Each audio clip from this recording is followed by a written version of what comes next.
Welcome back to the Humble Marksman channel, the only gun channel here on YouTube dripping with that BDE. That's right, Big Dad Energy. So I had to get rid of my step ladder the other day.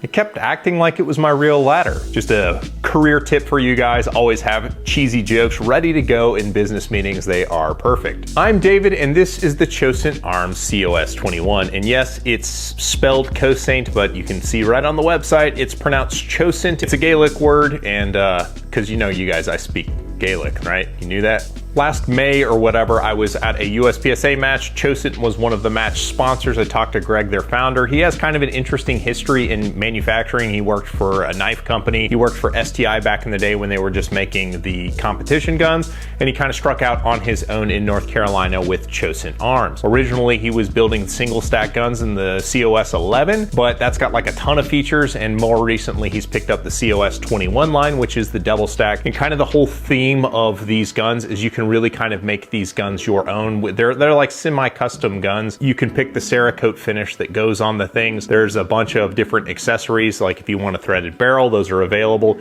If you want optics cut, you can specify it. All in all, the price is very similar to what Staccato is currently selling for, but you can put your own stamp on what the guns are coming across like, which is kind of cool. So the gun that I have here today is a steel framed Commander, and this is the short railed version. They have both a full length rail version and the short rail version. Now, typically these are an aluminum frame. I suspect that if you send an email, you can get a steel if you want one. There's about a 6 or so ounce difference between this gun and the aluminum gun. It's got the black Cerakote. It has the standard stipple pattern that they have here, and it comes with the C&H Precision optic mounting system. This one is for the Delta Point Pro. So the 2011 game is very much kind of a spec game. What specs do you like? I kind of like the steel frame weight. It's a little bit heavier, but at the same time, you get a little bit more performance out of the heavier gun than you do an aluminum frame gun.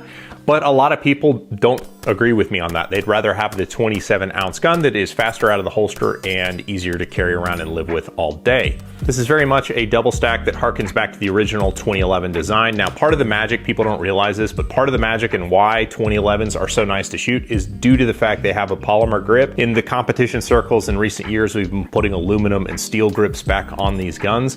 Part of the magic of these guns is that the frames actually deform in recoil, so they absorb some of the recoil energy, which just makes a gun that is super pleasant to shoot. And another big feature of these guns is the bull barrel that they have featured here. Bull barrels add non-reciprocating mass and kind of improve the general balance of the gun. Having the short dust cover also kind of moves the center of balance. This is a very shootable gun. As far as the rest of the features that the gun comes with, it is a flat top slide. It is not tri-topped. It's a traditional 1911 style slide profile that is flat topped. It has forward cocking serrations and rear. The manual safeties are trim and cut down to be more appropriate for carry, but it does give you excellent access to a really high grip on the pistol. They're really well set up for that, and it's not making contact with my support hand. Some people have issues with that if they have bigger mitts. The fit on the safeties is very good. There is no slop in the safety when it's deactivated in the off position. And some of the budget guns in this segment that use MIM safeties, that's metal injection molded safeties, will have a little bit more slop in this. This is something that's clearly fit by hand and is done well. The mag release is a standard 1911 style mag release. It is out of the way so that your support hand isn't going to make contact with it, which is what you would want for like a carry home defense type pistol. But the button is so small and far forward that I kind of have to compromise my grip to get onto the button. It's not a big deal, but there it is. The stipple pattern on the gun is appropriate for something like carry. I mean, if you're just looking for a gun that's going to shoot all day out at the range, then this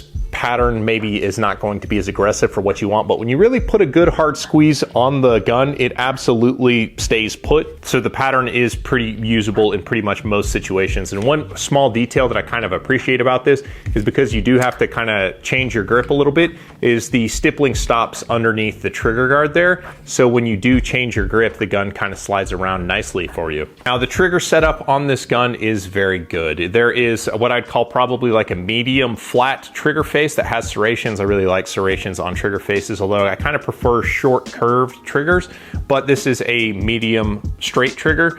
And the pull, there's a little bit of wiggle before you get to the wall. The wall is super clean. There is no creep. And then the brake, Little tiny bit of over travel to keep you from doubling potentially with a compromised grip, and the reset is very short, very good. The trigger, honestly, there's not a lot of slop in the trigger, just a very little bit of rocking up and down, but pretty, and a little bit kind of side to side, but for a semi-custom gun, that's kind of what you get. Coming down onto the grip, again, there is a polymer magwell, which is nice to have something that is sacrificial and can take a beating from your reloads. But one thing that is cool about the plastic gripped 2011s is you can buy new grip modules. He actually sells blank ones, so if you want to take your hand at ruining a grip module doing your own stippling, you have that option available to you, and that's one thing that is kind of cool. Let's talk about the Optic mounting solution on this. Now, the Optic does ride kind of high. This does not sync the Delta Point Pro, which basically, let's face it, rides high on every single gun that you've ever tried to mount it on because it is a big, thick boy. The front sight that comes on the gun will not co-witness with the rear sight. What ends up happening is you end up shooting really, really high if you actually create a sight picture using the rear sight that comes on this plate.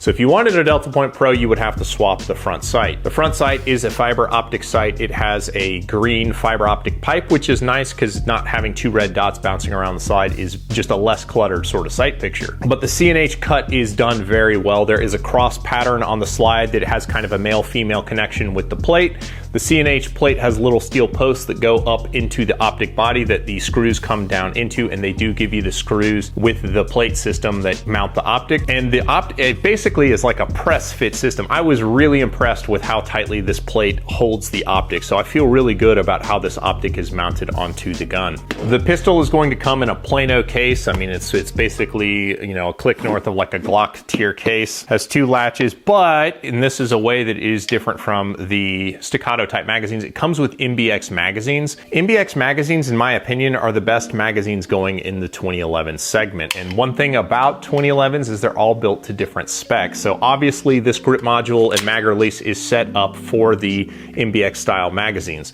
Now, I did try it with the Prodigy metal form type magazines and they worked just fine. I tried them with staccato magazines. This grip will also work with staccato magazines, but one tube that didn't particularly work well with this gun is the Atlas magazines. Atlas magazines do not work in this gun particularly well. MBX magazines actually come in a couple different flavors, and these are the ones that will hold the slide open on empty, so you can go to slide lock and it will keep the slide open. But as you can imagine, shooting the gun was pretty doggone nice. I really enjoy shooting 2011 pistols. They're probably my favorite style of pistol, just because they are so easy to shoot, and this is no exception. One detail that I kind of really appreciated about it is the fact that the muzzle is flush cut, and it just, the way they use the reverse plug and everything creates kind of this cool stealth type appearance to it. So I really kind of like that about the gun. The accuracy is exactly what you would want in a 2011 pistol. When I was checking zero and validating zero on this gun at about 15 yards, this is kind of what happened. We're about 15 yards. You want to see this. It's a magazine right there. So point aim was about right here. And so I need to put a couple clicks on, but that's pretty doggone good. And just maintaining the gun at speed, shooting it really fast, really accurately. It's a great platform. Now this particular gun has kind of a longer front to back sort of reach. So the trigger reach is a little bit long. So you smaller handed shooters might have an issue and need that shorter trigger face. But for me, with my glove size XL hands, this was pretty much perfect with what the trigger reach is, where you're just pulling with the tip of your finger, which is what you want on this style of pistol. I took it to the range and shot a couple times. Round count for this review is probably north of 400, approaching 500 rounds, not quite. And the gun performed great. I tried 3 different types of ammo when I was shooting the gun, and it just performed well. There was, I mean, it was boringly reliable, which is kind of what you want in this type of pistol, especially a premium pistol that's going to cost as much as this is. And another feature that I really liked about the gun is the fact that the slide is not a billboard. Like, it's just super clean. There aren't a bunch of roll marks or laser cuts or anything like that in it. It's just, you've got your serrations and then it's just a slab side, which is a really good look for a 1911 inspired design, which I really appreciate about this pistol. I appreciate Cosaint Arms for sending this out to me. It is a T&E gun that is going to go back to them, unfortunately. It is a really, really cool gun, and I appreciate you sharing it with me. I hope you guys enjoyed watching the video as much as I enjoyed making it. I appreciate you guys, and I'll catch you on the next one.